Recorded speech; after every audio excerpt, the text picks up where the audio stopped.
نحمده ونستعينه ونستغفره ونؤمن به ونتوكل عليه ونعوذ بالله من شرور انفسنا ومن سيئات اعمالنا.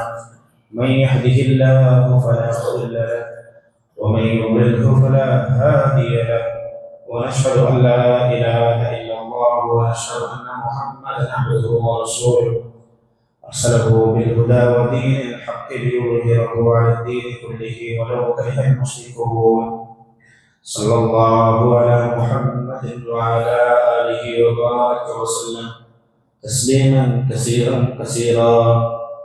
فيا أيها الناس اتقوا الله حق تقاته، فقد قال الله تعالى في القرآن الكريم: يا أيها الذين آمنوا اتقوا الله حق تقاته ولا تموتن إلا وأنتم مسلمون. وقال الله تعالى: يا أيها الذين آمنوا اتقوا الله ولتنظر نفس ما قدمت لغد واتقوا الله إن الله خبير بما تعملون. رب اشرح لي صدري ويسر لي أمري واحلل عقدة من لساني يفقهوا قولي وما توفيقي إلا بالله عليه توكلت وإليه أنيب. പ്രിയപ്പെട്ട വിശ്വാസികളെ, ജീവിതത്തിന്റെ എല്ലാ മേഖലകളിലും റബ്ബ് സുബ്ഹാനഹു വ തആലയെ തഖ്വ ചെയ്ത് സൂക്ഷിച്ചുകൊണ്ട് ജീവിക്കണമെന്ന് ഞാൻ ആദ്യമായി എൻ്റെ നഫ്സിനോടും നിങ്ങൾ ഓരോരുത്തരോടും ഓർമ്മപ്പെടുത്തുകയാണ്, വസിയത്ത് ചെയ്യുകയാണ്. അല്ലാഹു സുബ്ഹാനഹു വ തആല അവനെ തഖ്വ ചെയ്ത് ജീവിക്കുന്ന നല്ല അടിയാറുകളുടെ കൂട്ടത്തിൽ നമ്മളെല്ലാം ഉൾപ്പെടുത്തി അനുഗ്രഹിക്കുമാറാകട്ടെ. നമ്മിൽ നിന്ന് വന്നുപോയിട്ടുള്ള ചെറുതും വലുതുമായിട്ടുള്ള എല്ലാ പാപകർമ്മങ്ങളെയും അല്ലാഹു സുബ്ഹാനഹു വ തആല പുറത്തു നൽകുമാറാകട്ടെ. അവൻ ഇഷ്ടപ്പെടുന്ന, അവൻ ഇച്ഛിക്കുന്ന, അവനെ തൃപ്തികരമായിട്ടുള്ള രീതിയിൽ ജീവിതത്തെ ചിട്ടപ്പെടുത്താൻ അല്ലാഹു നമുക്കെല്ലാവർക്കും തൗഫീഖ് പ്രദാനം ചെയ്യുമാറാകട്ടെ. മാതാപിതാക്കളോടൊപ്പം, ബന്ധുമിത്രാദികളോടൊപ്പം, ഭാര്യസന്താനങ്ങളോടൊപ്പം ഹബീബായ റസൂലുള്ളാഹി സ്വല്ലല്ലാഹു അലൈഹി വസല്ലമയുടെ സ്വഹബത്തിൽ ജന്നാത്തുൽ ഫിർദൗസിൽ ഒരുമിച്ച് കൂടാൻ സാധിക്കുന്ന ഭാഗ്യവാന്മാരുടെ കൂട്ടത്തിൽ അല്ലാഹു നമ്മളെല്ലാം ഉൾപ്പെടുത്തി അനുഗ്രഹിക്കുമാറാകട്ടെ. പ്രിയപ്പെട്ട സുഹൃത്തുക്കളെ, സഹോദരന്മാരെ, അല്ലാഹു സുബ്ഹാനഹു വ തആലയുടെ ഭൂമിയിലെ ഏറ്റവും പവിത്രവും പരിശുദ്ധവും പരിപാവനവുമായിട്ടുള്ള ഇടങ്ങൾ ഒന്ന് ഖുദ്സാണ്. മസ്ജിദുൽ അഖ്സയുള്ള ഫലസ്തീനിന്റെ മണ്ണ്. മഹാന്മാരുടെ, പ്രവാചകന്മാരുടെ, മുൻകഴിഞ്ഞ ഉമ്മത്തിങ്ങളുടെയും മില്ലത്തിൻ്റെയും മുൻകഴിഞ്ഞ വഹീകളെല്ലാം ഇറങ്ങിയ പവിത്രമായ ഒരുപാട് ഓർമ്മകളുള്ള ഖുദ്സിന്റെ മണ്ണ്. രണ്ടാമത്തത് മക്കയാണ്. മഹാനായ ഇബ്രാഹിം അലൈഹിസ്സലാമിൻ്റെയും ഭാര്യയായ ഹാജറിൻ്റെയും മകനായ ഇസ്മായിൽ അലൈഹിസ്സലാമിൻ്റെയും ഓർമ്മകളും സ്മരണകളും ഉറങ്ങുന്ന മക്കയിലെ മണ്ണ്. അള്ളാഹുവിനെ ആരാധിക്കാൻ വേണ്ടി ഭൂമിയിലോകത്ത് ആദ്യമായി നിർമ്മിക്കപ്പെട്ട കഅബയിലുള്ള മണ്ണ്. ഇസ്ലാമിക തൗഹീദിന്റെ ആദ്യ ഭവനമുള്ള മണ്ണ്. ഖുർആനിന്റെ ഭാഷയിൽ പറഞ്ഞാൽ ഇന്ന അവ്വല ബൈതിൻ വുദിഅ ലിന്നാസി ലല്ലദീ ബിബക്കത മുബാറകൻ വഹുദൻ ലിൽആലമീൻ. അള്ളാഹുവിനെ ആരാധിക്കപ്പെടുവാൻ വേണ്ടി ഭൂമിയിലോകത്ത് ആദ്യമായി നിർമ്മിക്കപ്പെട്ട ഹിദായത്തിന്റെയും തഖ്വയുടെയും കേന്ദ്രമുള്ള കഅബയുടെ മക്കയുടെ ഭൂമി. ഈ രണ്ട് ഭൂമിയും കഴിഞ്ഞാൽ ലോകത്തിലെ ഏറ്റവും പരിപാവനമായിട്ടുള്ള പരിശുദ്ധമായ ഭൂമി അത് മദീനത്തുൽ നബിയാണ്. മദീനത്തുൽ നബി. ഒരു നാടിനെ നമ്മൾ പല പേരുകളിട്ട് വിളിച്ചു. എന്നാൽ റസൂലുള്ളാഹി സ്വല്ലല്ലാഹു അലൈഹി വസല്ലമയുടെ ആ നാടിന് നമ്മൾ വിളിക്കുന്ന പേര് തന്നെ നബിതങ്ങളുടെ പട്ടണം എന്നാണ്. നബിതങ്ങളുടെ പട്ടണം. റസൂലുള്ളാഹി സ്വല്ലല്ലാഹു അലൈഹി വസല്ലം പ്രവാചകന്റെ 53ാമത്തെ വയസ്സിലാണ് മക്കയിൽ നിന്ന് നാടും വീടും എല്ലാം നഷ്ടപ്പെട്ടുകൊണ്ട് മദീനയിലേക്ക് പലായനം ചെയ്യേണ്ടി വന്നത്. മദീനയിലേക്ക് പലായനം ചെയ്യുന്നതിന് മുമ്പ് ആ നാടിന്റെ പേര് യസ്രിബ് എന്നായിരുന്നു. യസ്രിബ്. പ്രവാചകൻ ആ നാട്ടിലേക്ക് യാത്രയാകുന്നതിന് ഹിജ്റ ചെയ്യുന്നതിന് മുമ്പ് ആരും താമസിക്കാൻ ഇഷ്ടപ്പെടാത്തൊരു നാടായിരുന്നു അത്. രണ്ട് കാരണങ്ങളായിരുന്നു. ഒന്ന്, നിരന്തരമായിട്ട് ആഭ്യന്തര യുദ്ധങ്ങൾ നടന്ന ഒരു നാടായിരുന്നു അത്. മദീനത്ത് അന്ന് പ്രബലമായിട്ടുള്ള രണ്ട് മുശ്രിക്കീൻ ഗോത്രങ്ങൾ ഉണ്ടായിരുന്നു. ഒന്ന് ഔസ്, മറ്റൊന്ന് ഖസ്റജ്. ഈ രണ്ട് ഗോത്രങ്ങളും നിരന്തരമായി ആഭ്യന്തര കലാപം നടന്ന ഒരു ഭൂമിയായിരുന്നു അത്. അവിടെ മുസ്ലിങ്ങളായ അവിശ്വാസികൾക്ക് പുറമെ ജൂതരായിട്ടുള്ള വേദം ലഭിച്ച അഹ്ലുൽ കിതാബുകാരും ജീവിച്ചിരുന്നു. ആ ജൂതന്മാർക്കിടയിലും മുസ്ലിങ്ങൾക്കിടയിലും എപ്പോഴും നിരന്തരമായ പ്രശ്നങ്ങളായിരുന്നു. അങ്ങനെ നിരന്തരമായി ചോര തൂകിയ ഒരു മണ്ണായിരുന്നു, ഭൂമികയായിരുന്നു യസ്രിബ്. മറ്റൊന്ന്, എപ്പോഴും പകർച്ചവ്യാധികളും അസുഖങ്ങളും നിരന്തരമായി ഉണ്ടായിരുന്ന ഒരു ഭൂമിയായിരുന്നു മദീന. മക്കയിൽ നിന്ന് സിറിയയിലേക്ക് കച്ചവടത്തിന് പോകുന്ന കച്ചവട യാത്രക്കാർ അവർ പോകേണ്ട വഴിയാണ്, റൂട്ടാണ് മദീനയുള്ള റൂട്ട്, യസ്രിബുള്ള റൂട്ട്. പക്ഷെ കച്ചവടത്തിന് പോകുന്ന പല കച്ചവട സംഘങ്ങളും മദീനത്ത് യസ്രിബിൽ ഇറങ്ങാനോ അവിടെ നിന്ന് വിശ്രമിക്കാനോ അവിടെ നിന്ന് അല്പം വെള്ളം കുടിക്കാനോ അവിടെ നിന്ന് ഒരു ഈത്തപ്പഴം കഴിക്കാനോ താല്പര്യപ്പെട്ടിരുന്നില്ല, ഭയപ്പെട്ടിരുന്നു. മദീനയിൽ നിന്ന് നമ്മൾ യസ്രിബിൽ നിന്ന് നമ്മൾക്ക് അസുഖം ബാധിക്കുമോ എന്നവർ പേടിച്ചിരുന്നു. മഹാനായ റസൂലുള്ളാഹി സ്വല്ലല്ലാഹു അലൈഹി വസല്ലമയുടെ ഉപ്പാപ്പയുടെ ഉപ്പ, അബ്ദുൽ മുത്തലിബിന്റെ ഉപ്പ ഹാഷിം ഇബ്നു ഖുസൈ എന്നായിരുന്നു അദ്ദേഹത്തിന്റെ പേര്. ഹാഷിം അബ്ദു മനാഫ് എന്നായിരുന്നു അദ്ദേഹത്തിന്റെ പേര്. ആ ഹാഷിം മരണപ്പെടുന്നത് ഇതുപോലെ സിറിയയിലേക്കുള്ള ഒരു കച്ചവട യാത്രയിൽ വെച്ച് യസ്രിബിൽ നിന്ന് രോഗം ബാധിച്ച പകർച്ചവ്യാധി ബാധിച്ചാണ് അദ്ദേഹം മരണപ്പെടുന്നത്. എന്തിനു പറയണം, ഹബീബായ റസൂലുള്ളാഹി സ്വല്ലല്ലാഹു അലൈഹി വസല്ലം ജനിക്കുന്നതിന്റെ 2 മാസങ്ങൾക്ക് മുമ്പ് ആമിന 8 മാസം ഗർഭിണിയായിരിക്കുന്ന സമയത്ത് റസൂലുള്ളാഹി സ്വല്ലല്ലാഹു അലൈഹി വസല്ലമയുടെ ഉപ്പയായ അബ്ദുള്ള മക്കത്ത് നിന്ന് ഷാമിലേക്ക് സിറിയയിലേക്ക് കച്ചവടത്തിന് പോകുന്ന വഴിയിൽ മദീനത്തെ യസ്രിബിൽ ഇറങ്ങിയ സമയത്ത് അവിടെ പകർച്ചവ്യാധി ബാധിച്ച് അവിടെ അസുഖം ബാധിച്ച് അവിടെയാണ് അബ്ദുള്ളയെ ഖബറടക്കപ്പെട്ടത്. എന്ന് പറഞ്ഞാൽ പ്രവാചകന്റെ ഉപ്പയും പ്രവാചകന്റെ ഉപ്പാപ്പാന്റെ ഉപ്പയും എല്ലാം മരണമടഞ്ഞ മണ്ണായിരുന്നു യസ്രിബ്. പക്ഷേ ആ യസ്രിബ് എന്ന മണ്ണ് റസൂലുള്ളാഹി സ്വല്ലല്ലാഹു അലൈഹി വസല്ലമയുടെ ഹിജ്റയോടുകൂടി അത് മദീനത്തുൻ നബവിയായി. ലോകത്തുള്ള കോടിക്കണക്കിന് മുസ്ലിമീങ്ങൾ ജീവിതത്തിൽ ഒരിക്കലെങ്കിലും പോകണം, സന്ദർശിക്കണം, താമസിക്കണം എന്നാഗ്രഹിക്കുന്ന മണ്ണായി അത് മാറി. ലോകത്തിലുള്ള ആയിരക്കണക്കിന് മുസ്ലിമീങ്ങൾ ഞങ്ങൾക്കൊരു മരണമുണ്ടെങ്കിൽ ആ നാട്ടിൽ വെച്ച് മരണപ്പെടാൻ കഴിഞ്ഞിരുന്നെങ്കിൽ എന്ന് ദുആയിരക്കാൻ കാരണമാകുന്ന ഒരു മണ്ണായി ആ യസ്രിബ് മാറിത്തീർന്നു. ആ യസ്രിബ് മദീനത്തുൻ നബിയായി തീർന്നു. പ്രവാചകന്റെ 53-ാമത്തെ വയസ്സിലാണ് റസൂലുള്ളാഹി അലൈഹി വസല്ലം മദീനയിലേക്ക് പോകുന്നത്. മദീനയിലേക്ക് എത്തിച്ചേർന്ന സമയത്തും അവിടെ പല രീതിയിലുള്ള അസുഖങ്ങൾ ഉണ്ടായിരുന്നു, പ്രയാസങ്ങൾ ഉണ്ടായിരുന്നു, ബുദ്ധിമുട്ടുകൾ ഉണ്ടായിരുന്നു. മുഹാജിരികളായ നബിതങ്ങളുടെ കൂടെ മക്ക വിട്ട് മദീനത്തേക്ക് വന്ന സഹാബികൾക്ക് മദീനത്ത് ജീവിക്കാൻ സാധിച്ചില്ല. കാരണം മക്ക അവർക്ക് ഏറ്റവും പ്രിയങ്കരമായ ഭൂമിയായിരുന്നു. മക്കയിലെ വെള്ളവും മലഞ്ചെരുവുകളും അവർ സ്വപ്നം കണ്ടു. മക്കയിൽ അവർക്ക് കാബാലയം ഉണ്ടായിരുന്നു, ഹറം ഉണ്ടായിരുന്നു. ഹറമിന്റെ കാബയുടെ നാട് വിട്ടുകൊണ്ടാണ് അവർ മക്കയിൽ നിന്ന് മദീനയിലേക്ക് പലായനം ചെയ്തു വന്നത്. അബൂബക്കർ റളിയല്ലാഹു അൻഹു അസുഖം ബാധിച്ചു, ബിലാൽ ഇബ്നു റബാഹ് അസുഖം ബാധിച്ചു. ബിലാൽ ഇബ്നു റബാഹ് അസുഖം ബാധിച്ചുകൊണ്ട് ക്ഷീണിച്ച അവശനായി കിടക്കുമ്പോൾ അദ്ദേഹം പാടുമായിരുന്നു, ബിസന്നയിലെയും ബിൽമജാസിലെയും ചന്തകളിൽ കൂടി ഇനി എന്നാണ് ബിലാലിന് നടക്കാൻ സാധിക്കുക? ഇദ്ഹർ പുല്ലുകൾ തളിർത്ത് വളരുന്ന മക്കയുടെ മലഞ്ചെരുവുകളിൽ കൂടി ബിലാലിന് ഇനി എന്നാണ് ഒന്ന് കിടന്നുറങ്ങാൻ സാധിക്കുക എന്ന് മഹാനായ ബിലാൽ റളിയല്ലാഹു അൻഹു പൊട്ടിക്കരയുമായിരുന്നു.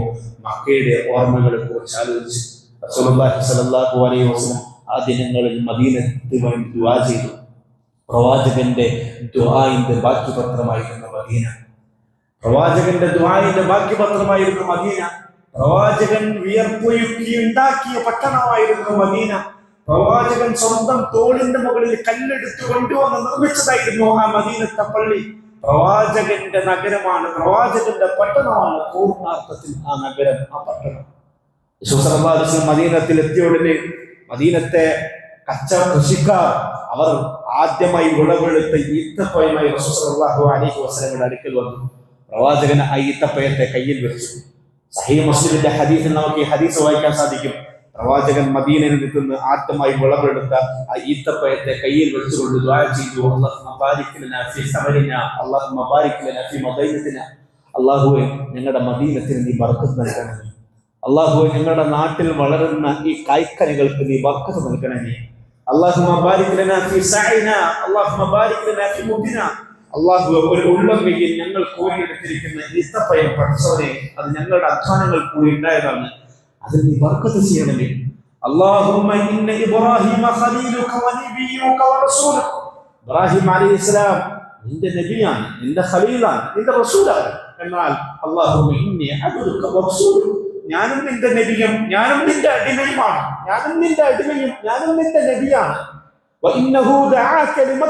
ഇബ്രാഹിം അലൈഹിസ്സലാം കഅബാലയത്തിന് വേണ്ടി, മക്കയ്ക്ക് വേണ്ടി ദുആ ചെയ്തു. ആ ഇബ്രാഹിം അലൈഹിസ്സലാമിന്റെ ദുആഇന്റെ ബാക്കി പത്രമായിരുന്നു ലക്ഷക്കണക്കിന് ആളുകൾ തീർത്ഥാടകരായി എത്തുന്ന മക്കയെങ്കിൽ എന്റെ മദീനക്ക് വേണ്ടി അല്ലാഹുവേ ഞാനിത് ദുആ ചെയ്യുകയാണ്, ഞാനിത് നിന്നോട് ആവശ്യപ്പെടുകയാണ് എന്ന് നബി സല്ലല്ലാഹു അലൈഹി വസല്ലമയുടെ ദുആയിൽ വളർന്നു വന്നതാണ് നബിതങ്ങളുടെ പട്ടണം, നബിതങ്ങളുടെ നഗരം, നബിതങ്ങളുടെ പട്ടണം.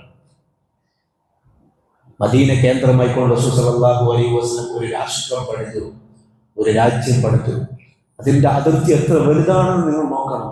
പടിഞ്ഞാറ് മൊറോക്കോ വരെ, നോർത്ത് അറ്റ്ലാന്റിക് ഓഷ്യൻ മുതൽ കിഴക്ക് മംഗോളിയ വരെ പരന്നു കിടക്കുന്ന ഇസ്ലാമിക സാമ്രാജ്യത്തിന്റെ കേന്ദ്രമായിരുന്നു മദീന. ആഫ്രിക്കൻ രാജ്യങ്ങളുണ്ട്, യൂറോപ്യൻ രാജ്യങ്ങളുണ്ട്, ഏഷ്യൻ രാജ്യങ്ങളുണ്ട്. ഇന്നത്തെ ആഫ്രിക്കൻ രാജ്യങ്ങളായ സുഡാനാകട്ടെ, തുനീഷ്യ ആകട്ടെ, മൊറോക്കോ ആകട്ടെ, അൾജീരിയ ആകട്ടെ, ഈജിപ്ത് ആകട്ടെ, മൗറിത്താനിയ ആകട്ടെ, നൈജർ ആകട്ടെ, നൈജീരിയ ആകട്ടെ, ഇന്നത്തെ യൂറോപ്യൻ രാജ്യങ്ങളായ സ്പെയിൻ ആകട്ടെ, പോർച്ചുഗൽ ആകട്ടെ, ഫ്രാൻസ് ആകട്ടെ, തുർക്കി ആകട്ടെ, ഈ സൈപ്രസ് ആകട്ടെ, സിസിലി ആകട്ടെ, ക്രീറ്റ് ദ്വീപുകളാകട്ടെ, ഇന്നത്തെ ഏഷ്യൻ രാജ്യങ്ങളായ ഫലസ്തീൻ ആകട്ടെ, സിറിയ ആകട്ടെ, ജോർദാൻ ആകട്ടെ, സൗദി ആകട്ടെ, മക്ക ആകട്ടെ, മദീന ആകട്ടെ, ഖത്തർ ആകട്ടെ, UAE ആകട്ടെ, ഇന്ത്യയുടെ വടക്കേ ഇന്ത്യ മുതൽ പാകിസ്ഥാൻ അടക്കം, അഫ്ഗാനിസ്ഥാൻ അടക്കം, സോവിയറ്റ് യൂണിയന്റെ പഴയ ഭാഗമായി കിടന്നിരുന്ന അഫ്ഗാനിസ്ഥാനും കിർഗിസ്ഥാനും കസാഖിസ്ഥാനും താജിക്കിസ്ഥാനും ഉസ്ബെക്കിസ്ഥാനും അടക്കമുള്ള റഷ്യയുടെ ഭാഗമായി കിടക്കുന്ന പല പ്രദേശങ്ങളും അടക്കി വന്നിരുന്ന ഒരു ഇസ്ലാമിക റിപ്പബ്ലിക്കിന്റെ, ഇസ്ലാമിക് ഖിലാഫത്തിന്റെ ആസ്ഥാനമായിരുന്നു നബി സല്ലല്ലാഹു അലൈഹി വസല്ലം പണിത ആ നഗരം, ആ പട്ടണം മദീനത്തുൽ നബി. മദീനത്തുൽ നബി 3 മൺനഗരങ്ങളിൽ പരന്നു കിടക്കുന്ന സാമ്രാജ്യം. 6-ാം നൂറ്റാണ്ട് മുതൽ 20-ാം നൂറ്റാണ്ട് വരെ ആ ഖിലാഫത്ത് തുടർന്നുപോയി. നബിതങ്ങളുടെ ഭരണകാലഘട്ടം, പിന്നീട് ഖിലാഫത്തുർ റാഷിദയുടെ ഭരണകാലഘട്ടം, പിന്നീട് ഉണ്ടായിരുന്ന ഉമവികളുടെ ഭരണകാലഘട്ടം, പിന്നീട് വന്ന അബ്ബാസികൾ, പിന്നെ വന്ന സൽജൂക്കികൾ, പിന്നെ വന്ന മംലൂക്കികൾ, പിന്നെ വന്ന അയ്യൂബികൾ, പിന്നെ വന്ന ബർബറുകൾ. അങ്ങനെ വിവിധങ്ങളായ ഭരണകൂടങ്ങളിലൂടെ ആ രാജ്യത്തിന്റെ വിവിധ ഇടങ്ങളിൽ ഭരണം നടന്നു.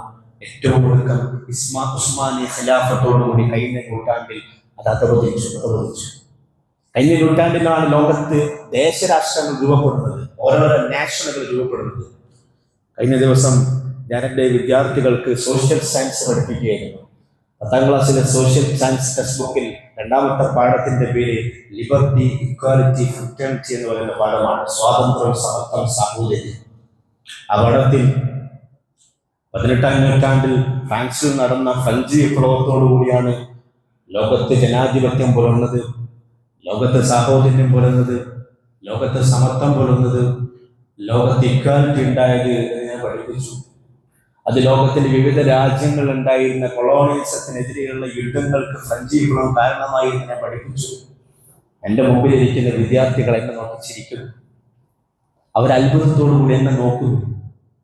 അവരിൽ പലരും എന്നോട് ചോദിച്ചു, റസൂലുള്ളാഹി സ്വല്ലല്ലാഹു അലൈഹി വസല്ലം 6-ാം നൂറ്റാണ്ടിൽ 7-ാം നൂറ്റാണ്ടിലായി മദീനത്ത് പണിതൊരു നഗരത്തെ, ആ നഗരത്തിൽ നബി സല്ലല്ലാഹു അലൈഹി വസല്ലം നിർമ്മിച്ചെടുത്തൊരു ഇക്വാലിറ്റി ഇല്ലേ, അതെവിടെ പോയി? നബി സല്ലല്ലാഹു അലൈഹി വസല്ലം ആ മദീനത്തെ പണിതെടുത്തൊരു സാഹോദര്യവും സമത്വവും ജനാധിപത്യവും ഇല്ലേ, അതെവിടെ പോയി? എന്നോട് വിദ്യാർത്ഥികൾ ചോദിച്ചു. നബി സല്ലല്ലാഹു അലൈഹി വസല്ലം ആ പണിത നഗരത്തിൽ, ആ രാഷ്ട്രത്തിൽ ലാ ഇക്റാഹ ഫിദ്ദീൻ, മതത്തിൽ ബലാത്കാരമില്ല. ലക്കും ദീനുക്കും വലിയ ദീൻ, നിങ്ങൾക്ക് നിങ്ങളുടെ മതമനുസരിച്ച് ജീവിക്കാം, ഞങ്ങൾക്ക് ഞങ്ങളുടെ മതമനുസരിച്ച് ജീവിക്കാം എന്ന് നബി സല്ലല്ലാഹു അലൈഹി വസല്ലം മദീനത്തുള്ള ജൂതന്മാരെ പഠിപ്പിച്ചു. മദീനത്തുള്ള ജൂതന്മാർക്ക് അവരുടെ മതമനുസരിച്ച് ജീവിക്കാം, മുസ്ലിങ്ങൾക്ക് അവരുടെ മത ഇഷ്ടാനുസരിച്ച് ജീവിക്കാം, മുസ്ലിങ്ങൾക്ക് അവരുടെ മതമനുസരിച്ച് ജീവിക്കാം. അങ്ങനെ മതസാഹോദര്യം നടപ്പിലാക്കിയ റസൂലുള്ളാഹി സ്വല്ലല്ലാഹു അലൈഹി വസല്ലം മദീനയായിരുന്നു ലോകത്തിൽ ആദ്യമായി മതസ്വാതന്ത്ര്യം സ്ഥാപിക്കപ്പെട്ട ലോകത്തിലെ ആദ്യത്തെ രാഷ്ട്രം. തീർന്നില്ല. നബി സല്ലല്ലാഹു അലൈഹി വസല്ലം ആ മദീനത്ത് പണിത സാഹോദര്യം എത്ര വലുതായിരുന്നു. മക്കയിൽ നിന്ന് സ്വന്തം നാടും കുടുംബവും എല്ലാം നഷ്ടപ്പെട്ടുകൊണ്ട് മദീനയിലേക്ക് പലായനം ചെയ്തു വന്ന മുഹാജിരികൾക്ക് അഭയം നൽകിയ ആളുകൾ അൻസാരികളാണ്. സ്വന്തം വീടും കുടുംബവും പറമ്പും കച്ചവടവും എല്ലാം വേറെ നാട്ടിൽ നിന്ന് വന്ന അഭയാർത്ഥികൾക്ക് എഴുതി കൊടുത്ത അൻസാരികളെക്കാൾ മനുഷ്യ ചരിത്രത്തിൽ ഇത്രയും സുന്ദരമായിട്ടുള്ള സാഹോദര്യം നടന്നിട്ടുണ്ടോ? ഫ്രഞ്ച് വിപ്ലവാനന്തരം സർ ചക്രവർത്തിമാരെ ഫ്രാൻസിന്റെ തെരുവോരങ്ങളിലൂടെ വിപ്ലവം നടത്തിയ വിപ്ലവകാരികൾ കെട്ടിത്തൂക്കി കൊന്ന കഥ, ബൂർബൺ രാജാക്കന്മാരുടെ കഴുത്തുകൾ അറ്റ കഥ, ബില്ലറ്റ് ഉപയോഗിച്ചുകൊണ്ട് ലൂയി 14 അദ്ദേഹത്തിന്റെ ഭാര്യയും കൊന്നു തള്ളിയ കഥ നമ്മൾ ഫ്രഞ്ച് വിപ്ലവത്തിൽ പഠിക്കാറുണ്ട്. എന്നാൽ മദീന കേന്ദ്രമാക്കിക്കൊണ്ട് സല്ലല്ലാഹു അലൈഹി വസല്ലം നടപ്പിലാക്കിയ വിപ്ലവത്തിൽ ഒരു മനുഷ്യനെയും കെട്ടിത്തൂക്കിക്കൊണ്ട് കൊന്ന കഥ, വിപ്ലവാനന്തരം കൊന്നു തള്ളിയ കഥ നമുക്ക് വായിക്കാൻ സാധിക്കില്ല. തീർന്നില്ല. വിവിധങ്ങളുടെ സാഹോദര്യം നടപ്പിലാക്കി, വിവിധങ്ങളുടെ സമത്വം നടപ്പിലാക്കി, പരസ്പരമുള്ള ഇക്വാലിറ്റി നടപ്പിലാക്കി.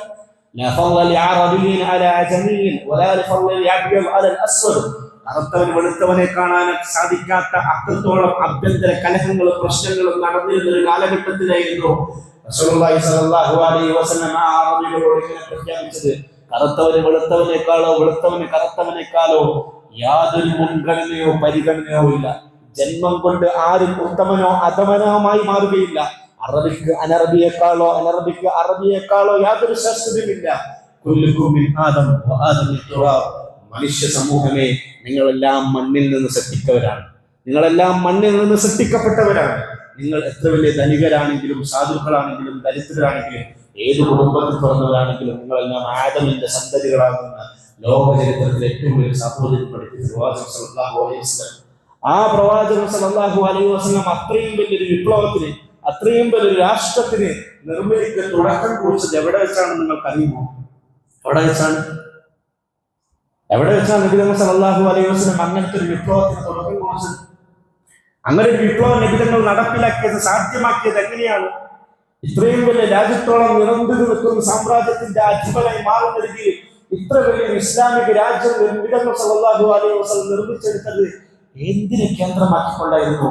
അത് മദീനത്തിൽ നബി തങ്ങൾ സല്ലല്ലാഹു അലൈഹി വസല്ലം പണിത മസ്ജിദുൽ നബവിയെ കേന്ദ്രമാക്കിക്കൊണ്ടായിരുന്നു. ഇസ്ലാമിക ഖിലാഫത്തിന്റെ, ഇസ്ലാമിക ഭരണത്തിന്റെ, ഇസ്ലാമിക രാഷ്ട്രത്തിന്റെ കേന്ദ്രം മദീനത്തുള്ള നബി തങ്ങൾ സല്ലല്ലാഹു അലൈഹി വസല്ലമയുടെ പള്ളിയാണ്. നജ്ദ് ഗോത്രത്തിലെ ബനൂ നജ്ദ് ഗോത്രത്തിലെ രണ്ട് അനാഥരായ മക്കളിൽ നിന്ന് നബി തങ്ങൾ സല്ലല്ലാഹു അലൈഹി വസല്ലം സ്വന്തം പണം കൊടുത്ത് വാങ്ങിയ മണ്ണിൽ പ്രവാചകൻ സഹാബത്തും തോളിൽ കല്ലും മരവും എടുത്തു കൊണ്ടുവച്ച് നിർമ്മിച്ച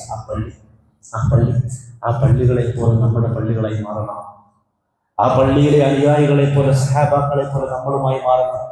ആ പള്ളിയിൽ വന്നിരുന്ന പെണ്ണുങ്ങളെ പോലെ നമ്മുടെ മുസ്ലിം മക്കളിൽ സ്ത്രീകൾ മാറണം. ആ പള്ളിയിലുണ്ടായിരുന്ന കുഞ്ഞുങ്ങളെ പോലെ നമ്മുടെ കുഞ്ഞുങ്ങളും മാറണം. ആ പള്ളിയിലുണ്ടായിരുന്ന മദീന പോലെ നമ്മുടെ ലോകത്തിലെ ഓരോരോ നഗരങ്ങളും പട്ടണങ്ങളും മാറണം. അത് റസൂൽ സല്ലല്ലാഹു അലൈഹി വസല്ലം പഠിപ്പിച്ച പാഠമാണ്. നബി സല്ലല്ലാഹു അലൈഹി വസല്ലമയുടെ പള്ളി എങ്ങനെയായിരുന്നു?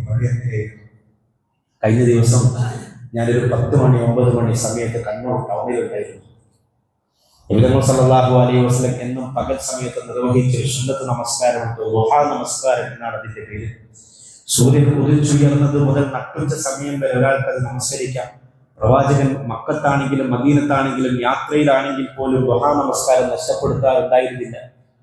പകൽ സമയത്ത് ഒരു മനുഷ്യൻ അള്ളാഹുവിന് വേണ്ടി ചെയ്യാൻ പറ്റുന്ന ഏറ്റവും നല്ല ഇബാദത്തുള്ള ഒന്നാണ് ദുഹാ നമസ്കാരം.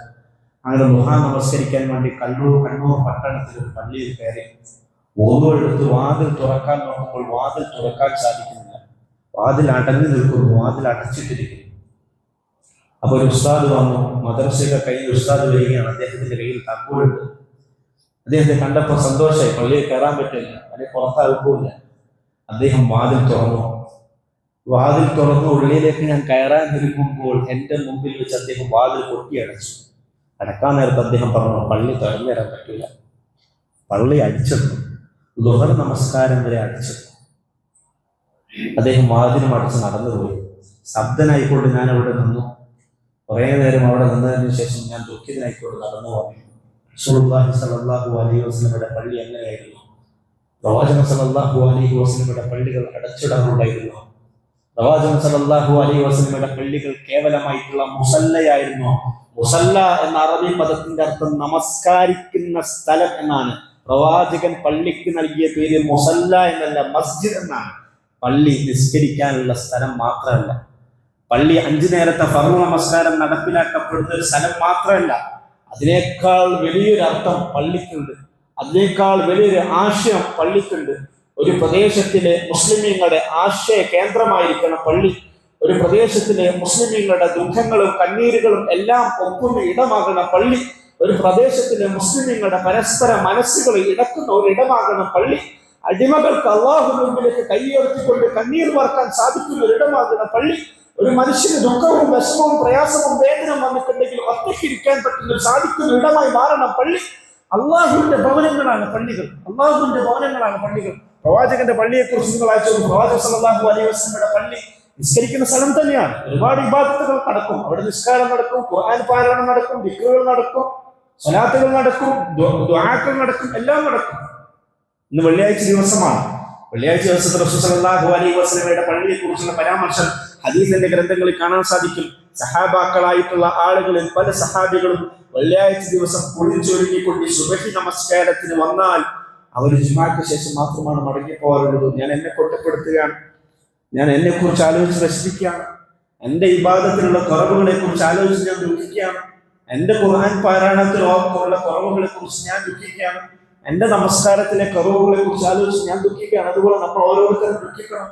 പ്രവാചകന്റെ പള്ളിയിൽ സഹാബാക്കളായിട്ടുള്ള ആളുകൾ സുബഹി മുതൽ ജുമാ നമസ്കാരം വരെ ജുമാക്ക് വേണ്ടി കാത്തിരിക്കുമായിരുന്നു.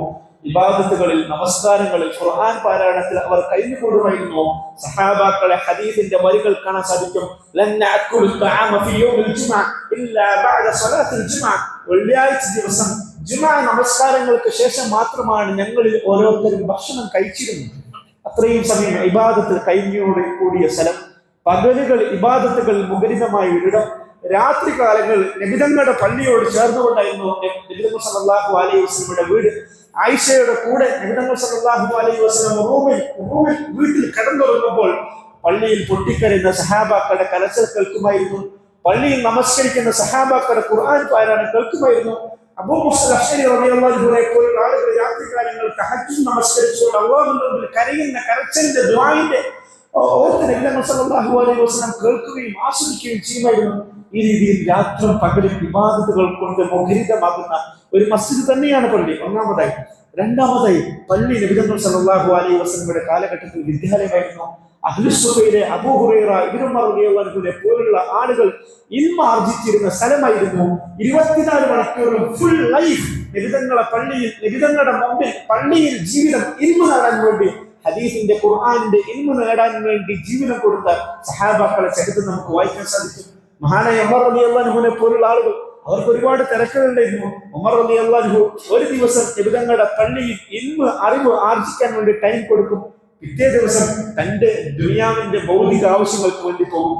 ആ പോകുന്ന സമയത്ത് പകരക്കാരനായിട്ട് ഒരു അൻസാരിയ സഹാബിയെ പറഞ്ഞുവിടും, എനിക്ക് പകരം നീ ഇന്ന് പോകും, ഇത് ഇന്ന് എന്തൊക്കെയാണ് പഠിച്ചത് എന്ന് എനിക്ക് രാത്രി പഠിപ്പിച്ചു തരണം എന്ന് പറഞ്ഞുകൊണ്ട് ഉമർ റളിയല്ലാഹു അൻഹു പകരക്കാരനായിട്ട് ഒരു അൻസാരി അയക്കുമായിരുന്നു. ഇങ്ങനെ ഇടവിട്ട ദിവസങ്ങളിൽ പോകുന്ന മഹാനായ ഉമർ റളിയല്ലാഹു അൻഹുവിനെ പോലുള്ള ആളുകൾ. പള്ളി ഒരു വിദ്യാലയമാണ്. അതിന്റെ മാതൃകളായിട്ടാണ് ലോകത്തിന്റെ പലയിടങ്ങളിലും വളർന്നു വന്ന ഇസ്ലാമിക സംസ്കാരത്തിന്റെ പള്ളികൾ. ആ സംസ്കാരത്തിന്റെ പള്ളികളെല്ലാം വിദ്യാലയങ്ങളാണ്. അൽഹംദുലില്ലാഹ്, അല്ലാഹുവിന്റെ അനുഗ്രഹത്താൽ ഈജിപ്തിൽ അൽ അസ്ഹർ യൂണിവേഴ്സിറ്റി ഞാൻ പഠിച്ചിട്ടുണ്ട്. ലോകത്ത് തന്നെ ഏറ്റവും ആദ്യമായി നിർമ്മിക്കപ്പെട്ട ഇസ്ലാമികല്ല, ലോകത്തിലെ തന്നെ ഏറ്റവും ആദ്യത്തെ യൂണിവേഴ്സിറ്റിയാണ് ഈജിപ്തിലെ അൽ അസ്ഹർ യൂണിവേഴ്സിറ്റി. ഈജിപ്തിലെ ദറാസ എന്ന് പറയുന്ന സ്ഥലത്തെ അൽ ജാമിഅ അൽ അസ്ഹർ എന്ന് പറയുന്ന പള്ളിയിൽ നിന്നാണ് ആ വലിയ യൂണിവേഴ്സിറ്റി ഉണ്ടായത്. ആ പള്ളിയുടെ തൂണുകൾക്ക് താഴെ, ഒരു തൂണിന്റെ താഴെ ഖുർആൻ പഠിപ്പിക്കുന്ന അധ്യാപകൻ, ഒരു തൂണിന്റെ താഴെ ഹദീസ് പഠിപ്പിക്കുന്ന അധ്യാപകൻ, ഒരു തൂണിന്റെ താഴെ ഫിഖ് പഠിപ്പിക്കുന്ന അധ്യാപകൻ, അവർക്ക് ചുറ്റും കൂടിയിരിക്കുന്ന ലോകത്ത് നിന്ന് വരുന്ന ആയിരക്കണക്കിന് നൂറുകണക്കിന് വിദ്യാർത്ഥികൾ. ആ പള്ളിയുടെ ഒരു തൂണിന്റെ താഴെ ഇരുന്നു കൊണ്ടാണ് മഹാനായ സഹീഹ് ബുഖാരിയുടെ ശർഹ് വിവരണ ഗ്രന്ഥം എഴുതിയ ഇബ്നു ഹജർ അൽ അസ്ഖലാനി റഹ്മഹുല്ലാഹ് എന്ന് പറയുന്ന മഹാനായ ഹദീസ് പണ്ഡിതൻ ഹദീസ് പഠിപ്പിച്ചത്. അതേ പള്ളിയുടെ മറ്റൊരു തൂണിന്റെ താഴെ ഇരുന്നു കൊണ്ടാണ് ഇബ്നു ഖൽദൂൻ റഹ്മഹുല്ലാഹ് എന്ന് പറയുന്ന ലോക ചരിത്രത്തിൽ തന്നെ ഏറ്റവും വലിയ പൊളിറ്റിക്കൽ സയന്റിസ്റ്റ് അറിയപ്പെടുന്ന മഹാരഥൻ പൊളിറ്റിക്കൽ സയൻസ് പഠിപ്പിച്ചത്, സോഷ്യോളജി പഠിപ്പിച്ചത്, ആന്ത്രപ്പോളജി പഠിപ്പിച്ചത്. അങ്ങനെ ഇസ്ലാമികവും ബൗദ്ധികവുമായിട്ടുള്ള എല്ലാ വിദ്യാഭ്യാസത്തെയും ഒരുമിപ്പിക്കുന്ന ഒരിടം കൂടിയാണ്, വിദ്യാലയം കൂടിയാണ് നബി സല്ലല്ലാഹു അലൈഹി വസല്ലമയുടെ പള്ളി. അൽഹംദുലില്ലാഹ്, നമ്മുടെ പള്ളിയോട് ചേർന്നൊരു വിദ്യാലയമുണ്ട്. അല്ലാഹു അതിന് എല്ലാവിധ ബർക്കത്തുകളും പ്രദാനം ചെയ്യുമാറാകട്ടെ. ആ കുരുന്നുകൾക്ക് അല്ലാഹു സുബ്ഹാനഹു വ തആല എല്ലാ നന്മകളും നൽകുമാറാകട്ടെ. രണ്ടാമതായി നബി സല്ലല്ലാഹു അലൈഹി വസല്ലമയുടെ പള്ളി ഒരു ആശുപത്രിയായിരുന്നു. സഅദ് മുആദ് റളിയല്ലാഹു അൻഹുവിനെ പോലുള്ള ആളുകൾ യുദ്ധക്കളത്തിൽ വെച്ച് അവർക്ക് മുറിവേറ്റപ്പോൾ അവരെ ശുശ്രൂഷിക്കാൻ വേണ്ടി റസൂലുള്ളാഹി സ്വല്ലല്ലാഹു അലൈഹി വസല്ലം സഅദ് ഇബ്നു മുആദ് റളിയല്ലാഹു അൻഹുവിനെ കിടത്തിയത് നബി സല്ലല്ലാഹു അലൈഹി വസല്ലമയുടെ പള്ളിയോട് ചേർന്നുണ്ടായിരുന്നു. നബി സല്ലല്ലാഹു അലൈഹി വസല്ലമയുടെ സെക്രട്ടേറിയറ്റ് ഭരണസിരാ കേന്ദ്രമായിരുന്നു മദീനത്തെ പള്ളി. നാലാമതായി ആ പള്ളിയിൽ വെച്ചായിരുന്നു നബി സല്ലല്ലാഹു അലൈഹി വസല്ലം വിവിധ ദേശങ്ങളിലേക്കുള്ള ഗവർണർമാരെ നിയോഗിച്ചത്. ആ പള്ളികളിൽ വെച്ചായിരുന്നു നബി സല്ലല്ലാഹു അലൈഹി വസല്ലം ഉത്തരവിറക്കിയത്. ആ പള്ളിയിൽ വെച്ചാണ് നബി സല്ലല്ലാഹു അലൈഹി വസല്ലം പല ഉത്തരവുകളും പകർന്നു നൽകിയത്. അഞ്ചാമതായി നബി സല്ലല്ലാഹു അലൈഹി വസല്ലം ഒരു ഭരണാധികാരി എന്ന നിലക്ക് നബിതങ്ങളുടെ ഓഫീസ് മദീനത്തെ പള്ളിയായിരുന്നു. ആ പള്ളിയിൽ വെച്ചായിരുന്നു വിവിധ ദേശങ്ങളിൽ നിന്ന് വരുന്ന അറബ് ഗോത്രങ്ങളെ നബി സല്ലല്ലാഹു അലൈഹി വസല്ലം ചർച്ച ചെയ്തത്. അവരുമായിട്ട് കരാറിൽ ഏർപ്പെട്ടത്, സന്ധിയിൽ ഏർപ്പെട്ടത് ആ പള്ളിയിൽ വെച്ചായിരുന്നു. ആറാമതായി നബി സല്ലല്ലാഹു അലൈഹി വസല്ലമയുടെ പള്ളി ഒരു പാർലമെന്റ് ആയിരുന്നു. നബിതങ്ങളുടെ കൂടെ ഉണ്ടായിരുന്ന കൂടിയാലോചന സമിതിയിലെ സഹാബാക്കൾ കൂടിയിരുന്നു കൊണ്ട് പള്ളിയുമായിട്ട് രാഷ്ട്രവുമായി ബന്ധപ്പെട്ട കാര്യങ്ങൾ തീരുമാനിച്ചിരുന്നത് പള്ളിയിൽ കൂടിയിരുന്നുകൊണ്ടായിരുന്നു. എന്റെ പ്രിയപ്പെട്ട സുഹൃത്തുക്കളോട് എനിക്ക് സൂചിപ്പിക്കണം, സാധാരണകളിൽ നമ്മുടെ നാടുകളിൽ മഹല്ലുകളിൽ പള്ളിയോട് ചേർന്ന് ഒരു കടമുറിയുടെ മുകളിലേക്ക് കൊണ്ട് ഒരു ബോർഡ് ചെയ്തു, മഹല്ല് കമ്മിറ്റിയുടെ ഓഫീസ്. എന്റെ അഭിപ്രായ പ്രകാരം മഹല്ല് കമ്മിറ്റിക്ക് ഒരു ഓഫീസിന്റെ ആവശ്യമില്ല. മഹല്ല് കമ്മിറ്റിയുടെ ഓഫീസ് അത് പള്ളിയാണ്. മഹല്ല് കമ്മിറ്റിക്ക് സ്റ്റോർ റൂം ആകാം, അവരുടെ ഫയലുകൾ സൂക്ഷിക്കാനുണ്ടാവും, മറ്റ് പണം സൂക്ഷിക്കാനുണ്ടാവും, മറ്റാവശ്യ വസ്തുക്കളൊക്കെ സൂക്ഷിക്കാനുണ്ടാവും, പോസ്റ്റർ നോട്ടീസൊക്കെ സൂക്ഷിക്കാനുണ്ടാവും. ഇത് സൂക്ഷിക്കാനുള്ള സ്റ്റോർ റൂം ആകാം. അതേസമയം മഹല്ല് കമ്മിറ്റി അവർ ചർച്ച ചെയ്യേണ്ടത്, അവർ മുഷാവറ നടത്തേണ്ടത് പള്ളിക്കകത്ത് വെച്ചാണ്. എന്റെ നാട്ടിലെ ഒരു സുഹൃത്തിനോട് സൂചിപ്പിച്ചപ്പോൾ ആ സുഹൃത്ത് പറഞ്ഞു അത് പറ്റൂല. എന്താ അങ്ങനെ കൂടിയാലോചനയും പള്ളിയുമായി ബന്ധപ്പെട്ട പള്ളി മശൂറൊക്കെ കൂടുന്നുണ്ടെങ്കിൽ അതൊന്നെങ്കിൽ മദ്രസയുടെ മുറിയിൽ വെച്ചാണ്, അല്ലെങ്കിൽ വേറെ എവിടെ വെച്ചാണ്. ഞാൻ ചോദിച്ചു എന്തുകൊണ്ടാണ്? അവിടെ പള്ളിയിൽ വെച്ചാണെങ്കിൽ നമുക്ക് ഒച്ചപ്പാടും ബഹളമൊന്നും ഉണ്ടാക്കാൻ പറ്റില്ലല്ലോ, നമുക്ക് ചോദ്യം ചോദിക്കാനും എഴുന്നേറ്റ് നിൽക്കാനൊന്നും പറ്റില്ലല്ലോ. ഞാൻ ആ സുഹൃത്തിനോട് ചോദിച്ചു, നമ്മുടെ സംഘടന മീറ്റിംഗ് പോലെ ആവരുത് നമ്മുടെ പള്ളിയുടെ മീറ്റിങ്ങുകൾ, നമ്മുടെ രാഷ്ട്രീയ മീറ്റിങ്ങുകൾ പോലെ ആവരുത് നമ്മുടെ പള്ളിയുടെ മീറ്റിംഗ്. പള്ളി അള്ളാഹുവിൻ്റെതാണ്. പള്ളിക്ക് വേണ്ടിയുള്ള മീറ്റിംഗിൽ നമ്മൾ അള്ളാഹുവിന്റെ അമാനത്താണ്, അള്ളാഹുവിന്റെ ഭവനത്തിന് വേണ്ടിയാണ് നമ്മൾ ഒരുമിച്ച് കൂടിയിരിക്കുന്നത്. ഫിക്റോടുകൂടി നമ്മൾ ഒരുമിച്ച് കൂടണം. 2 റക്അത്ത് നമസ്കരിച്ചുകൊണ്ട് എല്ലാവിധ ഖൈറുകളും ബർക്കത്തുകളും നന്മകളും നമ്മളിലൂടെ ഈ പള്ളിക്ക് ഉണ്ടാവണം എന്ന് ദുആ ചെയ്യണം. നമ്മുടെ ഭാഗത്ത് നിന്ന് എന്തെങ്കിലും കുറവ് വരുന്നുണ്ടെങ്കിൽ അത് പൊറുക്കണം എന്ന് അള്ളാഹുവോട് ദുആ ചെയ്യണം. അങ്ങനെ ഒരു പ്രദേശത്തിലെ മുസ്ലിമുകൾ പള്ളിക്ക് വേണ്ടി ഒരുമിച്ച് കൂടണം. ഫിക്റോടുകൂടി, ഈമാനോടുകൂടി, ഇഖ്ലാസോടുകൂടി ഒരുമിച്ച് കൂടണം. ആ മുഷാവറക്ക് ഒരു അമീർ ഉണ്ടായിരിക്കും, ഒരു പ്രസിഡന്റ് ഉണ്ടായിരിക്കും. എല്ലാ ആളുകൾക്കും അവരവരുടെ അഭിപ്രായങ്ങൾ പറയാം. ആ അഭിപ്രായങ്ങളെല്ലാം കേട്ടതിനു ശേഷം എല്ലാവരുടെയും നന്മകൾ വിചാരിച്ചുകൊണ്ട് പ്രസിഡന്റ്, അമീർ ഒരു അഭിപ്രായം പറയും. ആ അഭിപ്രായത്തെ റസൂലുള്ളാഹി സ്വല്ലല്ലാഹു അലൈഹി വസല്ലം പറഞ്ഞതുപോലെ ആ പള്ളി കമ്മിറ്റിയിൽ എല്ലാവരും അനുസരിക്കണം, എല്ലാവരും കേൾക്കണം. ആ പരസ്പര സാഹോദര്യത്തോടുകൂടി, ആ അനുസരണയോടുകൂടിയാണ് നബി സല്ലല്ലാഹു അലൈഹി വസല്ലം പഠിപ്പിച്ചത്. അങ്ങനെ പോയാൽ മാത്രമേ ഒരു പ്രദേശത്തിലെ മുസ്ലിങ്ങൾക്ക് വളരാൻ സാധിക്കൂ. പറഞ്ഞു വന്നത് നബി സല്ലല്ലാഹു അലൈഹി വസല്ലമയുടെ പള്ളി ഒരു പാർലമെന്റ് ആയിരുന്നു. 7-ാമതായി നബി സല്ലല്ലാഹു അലൈഹി വസല്ലമയുടെ പള്ളി അതൊരു കോടതിയായിരുന്നു. സിവിൽ നിയമങ്ങൾക്ക്, സിവിൽ പ്രശ്നങ്ങൾക്ക്, അത് വിവാഹ പ്രശ്നങ്ങൾക്ക്, തൊലാഖ് പ്രശ്നങ്ങൾ, ഇനി ക്രിമിനൽ പ്രശ്നങ്ങളാകട്ടെ, അതെല്ലാം നബി സല്ലല്ലാഹു അലൈഹി വസല്ലമക്ക് വിധി തീർപ്പുണ്ടാക്കിയത് നബി സല്ലല്ലാഹു അലൈഹി വസല്ലമയുടെ പള്ളിയിൽ വെച്ചായിരുന്നു. നബി 9-ാമതായി നബി സല്ലല്ലാഹു അലൈഹി വസല്ലമയുടെ സഹാബാക്കൾ കായിക അധ്വാനത്തിൽ ഏർപ്പെട്ടത്, യുദ്ധത്തിന് വേണ്ടിയുള്ള കായിക അധ്വാനം നടത്തിയത്, അമ്പെയ്ത്ത് പോലുള്ള കുന്തമേതകൾ പോലുള്ള കായിക അഭ്യാസം നടത്തിയത് നബി സല്ലല്ലാഹു അലൈഹി വസല്ലമയുടെ പള്ളിയുടെ മുറ്റത്ത് വെച്ചായിരുന്നു. അങ്ങനെ സഹാബാക്കൾ കായിക അധ്വാനം നടത്തുന്നത് നബി സല്ലല്ലാഹു അലൈഹി വസല്ലം മഹദിയായ ആയിഷ റളിയല്ലാഹു അൻഹയും നോക്കി നിന്നത് ഹദീസിന്റെ ഗ്രന്ഥങ്ങൾ നമുക്ക് വായിക്കാൻ സാധിക്കും, നമുക്ക് കാണാൻ സാധിക്കും. ഈ അർത്ഥത്തിൽ ഒരു പ്രദേശത്തിന്റെ മുസ്ലിമുകളുടെ എല്ലാ വിഷയങ്ങളും ഉൾക്കൊള്ളുന്നതാണ് പള്ളി. അള്ളാഹുവിന്റെ ഭവനമാണ്. ആ അടിസ്ഥാനത്തിലുള്ള ഗൗരവം ഉണ്ടാവണം, ബഹുമാനം ഉണ്ടാവണം. ഞാൻ അത്ഭുതപ്പെടുകയാണ്, നമ്മുടെ നാട്ടിലെ പള്ളികളിൽ മലക്കുകൾ ഉണ്ടോ എന്ന് അത്ഭുതപ്പെടുകയാണ്. കാരണം റസൂൽ സല്ലല്ലാഹു അലൈഹി വസല്ലം പഠിപ്പിച്ചു, നിങ്ങൾ വെളുത്തുള്ളി കഴിച്ചിട്ട് പള്ളിയിലേക്ക് വരാൻ പാടില്ല, കാരണം അതിന് ദുർഗന്ധം ഉണ്ടാക്കും. ആ ദുർഗന്ധം മലക്കുകൾക്ക് സഹിക്കാൻ സാധിക്കില്ല എന്ന് നബി സല്ലല്ലാഹു അലൈഹി വസല്ലം പഠിപ്പിച്ചു. നമ്മളുടെ നാടുകളിലൊക്കെ സാർവത്രികമായി പള്ളികളിൽ കാർപ്പറ്റുകൾ ഉപയോഗിക്കാറുണ്ട്. പക്ഷേ നനഞ്ഞ കാലുകളോട് കാർപ്പറ്റുകൾ കയറുകയും ആ കാർപ്പറ്റിൽ ഉണ്ടാകുന്ന ദുർഗന്ധം ഉണ്ടാകുന്ന പള്ളികളിൽ അള്ളാഹുവിന്റെ മലക്കുകൾ ഉണ്ടാകുമോ എന്ന് നമ്മൾ ഭയപ്പെടണം. പറഞ്ഞു വരുന്നത് പള്ളിയോട് എല്ലാവിധ ആദരവും ബഹുമാനവും അള്ളാഹുവിന്റെ പള്ളിയാണെന്നുള്ള ബോധ്യത്തോടുകൂടി ആ പള്ളി ഒരു പ്രദേശത്തിലെ മുസ്ലിമുകളുടെ എല്ലാം ഉദ്ദേശ ആവശ്യങ്ങൾക്ക് നിർവഹിക്കപ്പെടാൻ സാധിക്കണം. നബി സല്ലല്ലാഹു അലൈഹി വസല്ലം പ്രബോധന ദൗത്യം ചെയ്തത് നബിയുടെ മദീനത്തെ പള്ളിയിൽ വെച്ചായിരുന്നു. ക്രിസ്ത്യാനികൾ ഇസ്ലാം സ്വീകരിക്കാൻ വരും, ജൂതന്മാരായിട്ടുള്ള ആളുകൾ ക്രിസ്ത്യാനി സ്വീകരിക്കാൻ വരും, മുസ്ലിങ്ങൾ ഇസ്ലാം സ്വീകരിക്കാൻ വരും. അവർക്ക് ഇസ്ലാമിക പ്രബോധനം നൽകിയത് സല്ലല്ലാഹു അലൈഹി വസല്ലമയുടെ പള്ളിയിൽ വെച്ചായിരുന്നു. എന്തിന് പറയുന്നു? പ്രവാചകന്റെ പള്ളി ഒരു ജയില് കൂടിയായിരുന്നു. സുമാമത്തുൽ ഉസാൽ എന്ന പേരുള്ള നജ്ദുകാരനായ ഒരു ഗോത്ര തലവനുണ്ട്. അദ്ദേഹം നബി സല്ലല്ലാഹു അലൈഹി വസല്ലമയോട് ഏറെ വെറുപ്പും വിദ്വേഷമുള്ള മനുഷ്യനായിരുന്നു. നബി സല്ലല്ലാഹു അലൈഹി വസല്ലമയുടെ സഹാബാക്കളെ പലയിടത്തു നിന്നും അദ്ദേഹം വകവരുത്തിയിട്ടുണ്ട്, കൊന്നിട്ടുണ്ട്. എന്നോടുള്ള അത്രയും ശത്രുതയുള്ള വ്യക്തിയായിരുന്നു അദ്ദേഹം. ഒരിക്കൽ അദ്ദേഹം തന്റെ നാട്ടിൽ നിന്ന് മക്കത്തേക്ക് യാത്ര ചെയ്യുമ്പോൾ അദ്ദേഹത്തിന്റെ നാട്ടിൽ നിന്ന് മക്കത്തേക്ക് യാത്ര ചെയ്യണമെങ്കിൽ മദീനത്ത് കൂടി പാസ് ചെയ്ത് പോകണം. രാത്രിയുടെ മറവിൽ ആരും കാണാതെ അദ്ദേഹം രക്ഷപ്പെട്ട് അദ്ദേഹത്തിന്റെ കൂടെയുള്ള പരിവാരങ്ങളോട് ഒന്നിച്ച് മക്കയത്തേക്ക് യാത്ര പോവുകയാണ്. സല്ലല്ലാഹു അലൈഹി വസല്ലം ഓർഡർ കൊടുത്തിട്ടുണ്ട്, സുമാമത്തുൽ ഉസാലിനെ എവിടെ വെച്ച് കണ്ടാലും കൊലപ്പെടുത്തണം എന്ന് ഓർഡർ കൊടുത്തിട്ട്. കാരണം അത്രത്തോളം സഹാബാക്കളെ, അത്രത്തോളം മുസ്ലിമീങ്ങളെ വകവരുത്തിയ കൊല്ലിയ മുസ്ലിക്ക് നേതാവായിരുന്നു അദ്ദേഹം, യമാമയുടെ നേതാവായിരുന്നു. അങ്ങനെ മക്കത്തേക്ക് പോകുന്ന വഴി സുമാമത്തുൽ ഉസാലിനെ മുസ്ലിം സഹാബാക്കൾ പിടികൂടി. സഹാബാക്കൾക്ക് ഇത് ആരാണെന്ന് മനസ്സിലായില്ല. ആരാണെന്ന് മനസ്സിലാക്കിയിട്ടുണ്ടെങ്കിൽ അപ്പം തന്നെ കൊല്ലുമായിരുന്നു. കാരണം നബിയുടെ കൽപ്പനയുണ്ട്, അത്രത്തോളം മുസ്ലിം സഹാബാക്കളെ വകവരുത്തിയ മനുഷ്യനാണ്. അവർ സുമാമത്തുൽ ഉസാലിനെ കൂടി നബി സല്ലല്ലാഹു അലൈഹി വസല്ലമയുടെ അടുക്കൽ കൊണ്ടുവന്നു.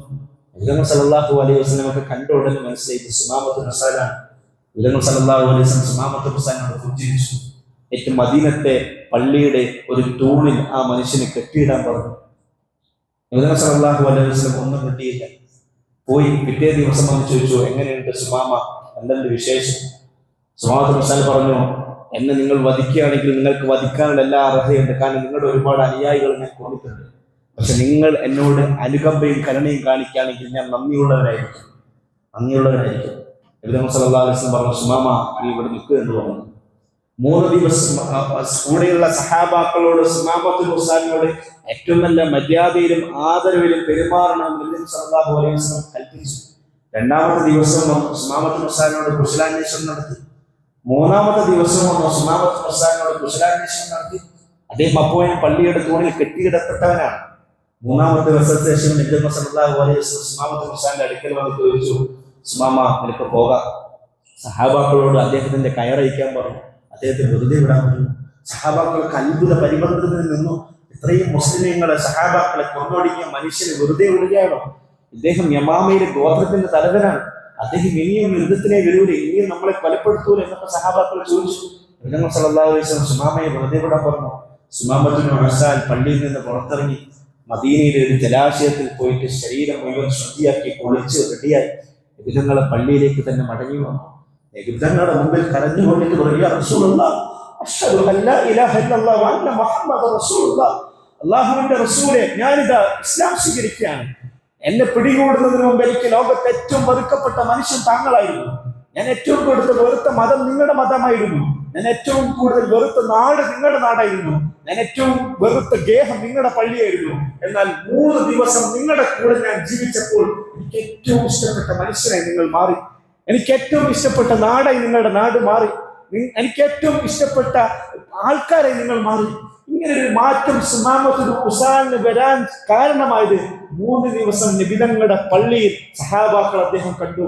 സഹാബാക്കളെ ഇബാദത്ത് കണ്ടു, സഹാബാക്കളുടെ പെരുമാറ്റം കണ്ടു, അവരുടെ സ്വഭാവം കണ്ടു. പ്രിയ സുഹൃത്തുക്കളെ, നമ്മുടെ കൂടെ നമ്മുടെ പള്ളിയിൽ വരുന്ന ഒരു മനുഷ്യന് നമ്മളെ കാണുമ്പോൾ, നമ്മുടെ നമസ്കാരം കാണുമ്പോൾ, നമ്മുടെ പെരുമാറ്റം കാണുമ്പോൾ, നമ്മുടെ സൽസ്വഭാവം കാണുമ്പോൾ അയാൾക്ക് മുസ്ലിമാവാൻ സാധിക്കണം. ഇത് അല്ലാഹുവിന്റെ ദീനാണ്, ഇത് റബ്ബിന്റെ മതമാണ്, ഇത് നമ്മുടെ ആരുടെയും മതമല്ല.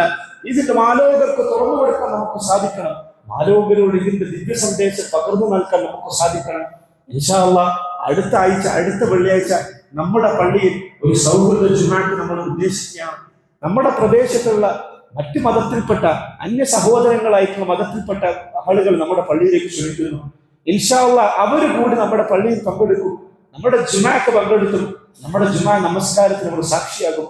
ഈ മതത്തിനെ, ഈ ദീനിനെ, ഈ ഖുർആനിനെ തുറന്നു വെക്കാനാണ് നബി സല്ലല്ലാഹു അലൈഹി വസല്ലം പഠിപ്പിക്കുന്നത്. തുറന്ന് പഠിപ്പിക്കാണ് റസൂൽ സല്ലല്ലാഹു അലൈഹി വസല്ലം പഠിപ്പിക്കുന്നത്. റസൂലുള്ളാഹി സല്ലല്ലാഹു അലൈഹി വസല്ലം ആ നന്മകളിലേക്ക് മുന്നേറാൻ അല്ലാഹു നമുക്കൊക്കെ തൗഫീഖ് പ്രദാനം ചെയ്യുമാറാകട്ടെ. റസൂലുള്ളാഹി സല്ലല്ലാഹു അലൈഹി വസല്ലമയുടെ മദീനത്തെത്താൻ, മസ്ജിദുൻ നബവിയിൽ നമസ്കരിക്കാൻ പ്രവാചകൻ പഠിപ്പിച്ചു, മാബൈന മബൈന ബൈതി വ മിൻബരി റൗളത്തുൻ മിൻ റിയാദിൽ ജന്ന, എൻ്റെ വീടിന്റെയും മിമ്പറിന്റെയും ഇടയിലുള്ള സ്ഥലം അത് ഭൂമി ലോകത്തുള്ള സ്വർഗത്തിലെ തോട്ടമാണ്. റൗളത്തുൻ നബി സല്ലല്ലാഹു അലൈഹി വസല്ലം, ആ റൗളയിൽ വെച്ച് നമസ്കരിക്കാൻ, റസൂലുള്ളാഹി സ്വല്ലല്ലാഹു അലൈഹി വസല്ലമയെ സന്ദർശിക്കാൻ, പ്രവാചകന്റെയും തൊട്ടടുത്ത് കിടക്കുന്ന അബൂബക്കറിനെയും ഉമറിനെയും അസ്സലാമു അലൈക യാ റസൂലല്ലാഹ്, അസ്സലാമു അലൈക യാ അബൂബക്കർ, അസ്സലാമു അലൈക യാ ഉമർ എന്ന് ദുആ ചെയ്യാൻ അല്ലാഹു നമുക്കൊക്കെ തൗഫീഖ് പ്രദാനം ചെയ്യുമാറാകട്ടെ. മദീനത്ത് അണയുവാൻ, മദീനത്ത് എത്തുവാൻ, മദീനയെ കാണുവാൻ അല്ലാഹു നമുക്കെല്ലാം തൗഫീഖ് പ്രദാനം ചെയ്യുമാറാകട്ടെ.